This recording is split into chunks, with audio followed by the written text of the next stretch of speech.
जंगलाच्या शुद्ध हवेचं वरदान लाभलेल्या गडचिरोली जिल्ह्याला विषारी अशा सुगंधी तंबाखूचा विळखा पडलेला आहे। अगदी लहानांपासून तर ते तरुण आणि वृद्धही सर्रासपणे खर्रा खातायत। त्यामुळे तोंडाच्या कर्करोगाचं प्रमाणही कमालीचं वाढत चाललंय।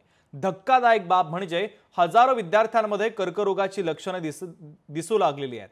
पाहूया त्या संदर्भातला एक स्पेशल रिपोर्ट।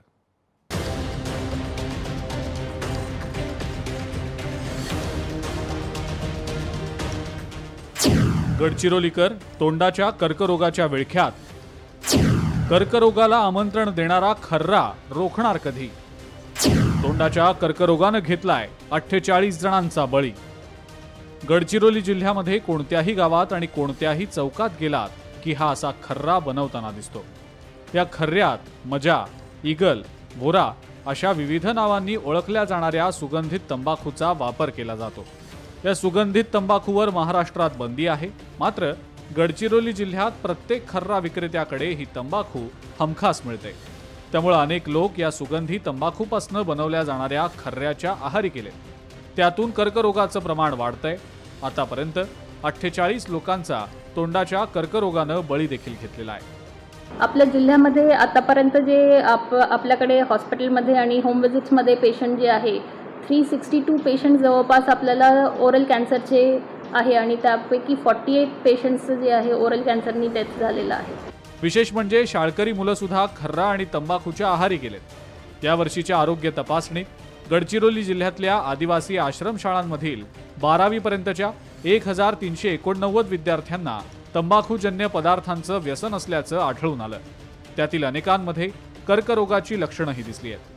आपल्याकडे जे आहे तंबाखू मुक्ती समुपदेशन केंद्र आहे। 558 लोकांचे जे आहे ते व्यसन सोडण्यास आपल्याला यश मिळालेलं आहे। पानठेले आणि सरकारी कार्यालयामध्ये धडक मोहीम देऊन जे आहे दंडात्मक कार्यवाही करतो आणि त्यावर आपण जे आहे नियंत्रण घालण्याचा प्रयत्न करतो।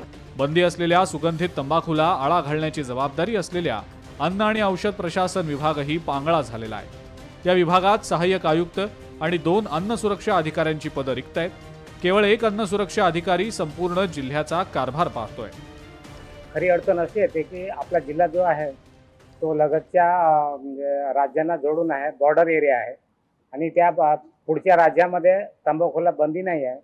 त्यामुळे त्या राज्यातून इकडे चोरट्या मार्गाने वाहतूक होते आणि ते वाहतूक रोखण्यामध्ये आपण अपयशी ठरतो, कारण की आपल्याकडे मनुष्यबळ नाही आहे। गडचिरोली जिल्ह्यात दारूबंदीप्रमाणे सुगंधी तंबाखू बंदीचाही बोजवारा उडालाय। बंदी असलेली तंबाखू येते कशी आणि ती विक्री करणं थांबणार कधी, हाच खरा प्रश्न आहे।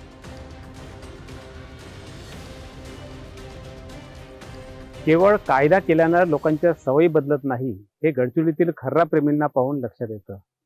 त्यामुळे या पिढीनं आता किमान आपली पुढची पिढी या वाईट सवयीच्या आहारी जाऊन बर्बाद होणार नाही याची काळजी घेणं गरजेचं आहे। मनोज ताजने, लोकशाही मराठी, गडचिरोली। लोकशाही मराठी ऐका, पहा, जागरूक रहा।